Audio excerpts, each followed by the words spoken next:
O pag-uusapan natin ngayon, ito po, no, bagong script ayon po kay Sara Duterte.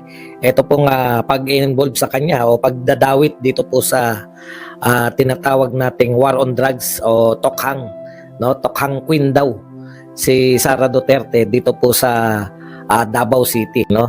Hamon po ni BP Sara, magdemanda kayo sa Pilipinas dahil hindi niya kikilalanin ng ICC. Ito po ang sinabi ni BP Sara, no? Bagong script na naman. Ito, pinatulan na po sila Las Cañas. Alam nyo, tama po yung sinasabi ni BP Sara eh. Kahit po tayo, di ba? Never po natin na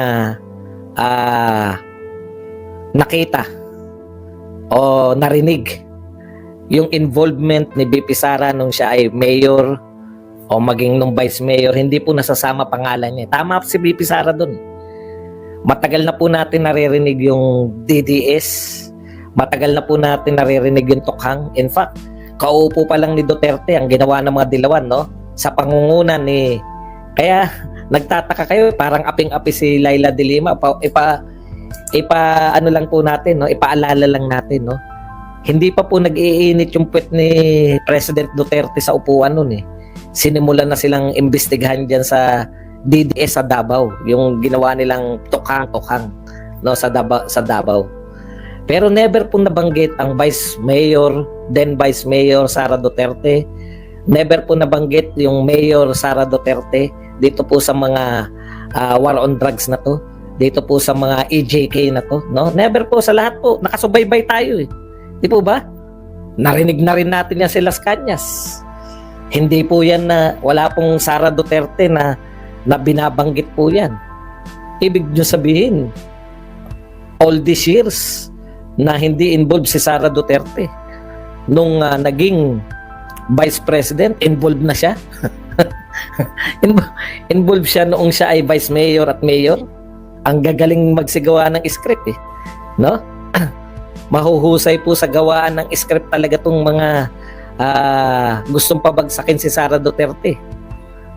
Parang Bikoy lang yan, Bikoy part 2. Wala po naniniwala. Kaya nga sabi ni Sara Duterte, ang tagal na panahon, hindi siya involved. Nanood po tayo lahat sa investigasyon ni Leila de Lima hanggang napata na siya ni Richard Gordon.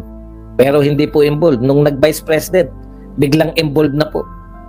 Ibang klase. Gustong-gusto po nilang pabagsakin no? At all cost. Kinakailangan.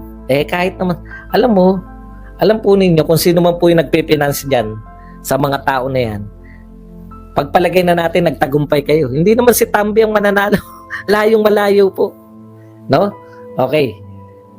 Sabi po ni BP Sara, kung talagang kayo ay totoo, na naniniwala kayo na merong siyang ginawa, ay ba't hindi nyo sampahan ng kaso? Hindi na po tatay niya presidente. No? In fact, kalaban po nila yung kalaban po ng pamilya nila ngayon, yung namumuno. Kayang-kaya nyo pong sampahan ng reklamo. Bakit po ayaw ninyong sampahan? Kaya naman po, di ba? Kaya po kayo tumakbo sa ICC noon. Dahil ang nirereklamo nyo, presidente ng Pilipinas. Noon. Pwede talaga, sasabihin, putya, paano laban namin dyan sa presidente? Bagamat mali na dumirekta kagad kayo sa ICC, mapapangatwiranan nyo kasi pinakamakapangyarihan. Ngayon po, wala na po sa kapangyarihan si Tatay Digong. Pwede nyo nga siyang sampahan sa local court kung gusto nyo talaga ng katarungan. Wala rin po si BP Sara. Pwede nyo naman po sampahan ng kaso. Bakit po hindi? Yun na nga Gusto nyo lang pabagsakin. Alam nyo po, sa dami po ng banat ninyo sa mga Duterte, wala na po naniniwala. Pwede naman talaga yun. No? Na kayo po ay malaya po kayo na dumulog sa local court at hindi po nila aatrasan. Ano po ba ang nakakapigil sa inyo? Wala na po sila sa kapangyarihan. Okay. Real talk lang po tayo. Ito po si Senator Amy. Si Senator Amy naman po. So ito po, alam naman natin na gawa-gawa lang yan, no? Si Senator Amy Marcos naman po, talagang hindi po nila mapaniwalaan sila po ni Senator Bato na hanggang ngayon itinatanggi po ng mga politiko yung involvement nila dyan sa PI na yan, no? Sabi nga ni Bato, mahirap po yung national leader natin.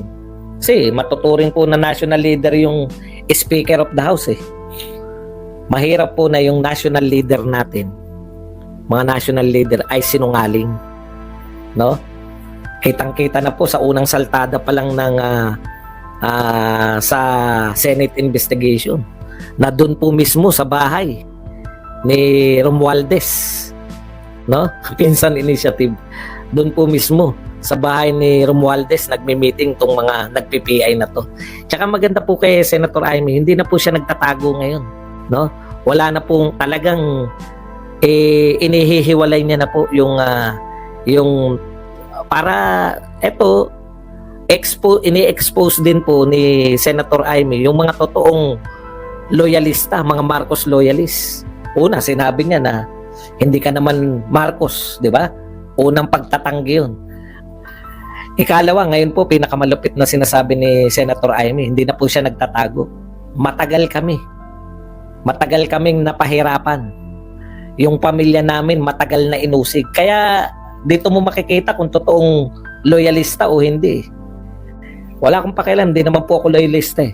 Kaya lang nanay ko loyalista yan eh. Tatay ko loyalista yan eh. Yun lang po ako nakakita na yung mga loyalistang vlogger mas kampi pa po sa hindi Marcos. Dapat nag-iisip-isip kayo eh. Totoo ba na yung si Pangulong Marcos na tatay? Ang pinangangalagaan? Yung pangalan pa rin ba ng Marcos? Eto po bagamat kahit parang ansama ng dating nito. Hindi ko naman po yan intention, no? Pero nagsabi na po ng katotohanan si Senator Amy, pwede niyo siyang banatan. Na ibig sabihin, pangalan lang pala ng Marcos ang gusto mong ipagtanggol. Yun na nga po yun. Di ba? Kasi alangan naman, sabi nga ni Senator Amy, dekada kaming siniraan nung binigyan kami ng second chance. Sasayangin lang namin dahil para kanino? Ito mga katanungan ni Senator Amy. Para saan? Bakit kami magsasayang nung pamilya namin? Bakit sasayangin namin para sino mag-gain? Bakit para dyan sa PI na yan? No? Sa totoo lang, para saan po yung PI? Para may makinabang lang na hindi naman Marcos. Tama naman yun. Kamag-anak nila. Pero panahon na po para tablahin yung kamag-anak. Yan yung punto ni Senator Amy. Kaya ngayon, nakikita nyo po, mag-isip-isip po kayo, yung mga nagsabing kayo ay Marcos loyalist. Yung mga sinusuportahan nyo pong supposedly Marcos loyalist vloggers, baka Romualdez loyalist vloggers po yan. Kung naiintindihan, kasi yung mga supporter ng mga Marcos talagang, awayin namin yan. Sana, kung inuunawaan nyo lang kung saan nanggagaling si Senator Amy, maunawaan nyo yung hirap ng, yan, sinabi ni Pangulong Duterte, baka ma-Marcos senior kayo. Ano ibig sabihin ni Pangulong Duterte doon? Pag hindi kayo naglubay dyan sa kaka-PI, baka ma-Marcos senior kayo. Baka matulad sa tatay. Yun po ang ibig sabihin ni Pangulong Duterte doon, no? Kasi alam niyo, sa totoo lang, kung nakikinig kayo kay Senator Amy, may sense para sa mga Marcos eh. Kasi kami tapos na ako riyan sa Uniteam eh. Wala na akong balak na manawagan na buuin ng Uniteam. Hindi na. Paano po ba balimbing si Amy? Hindi po magiging balimbing sa mga Marcos si Amy kasi Marcos siya.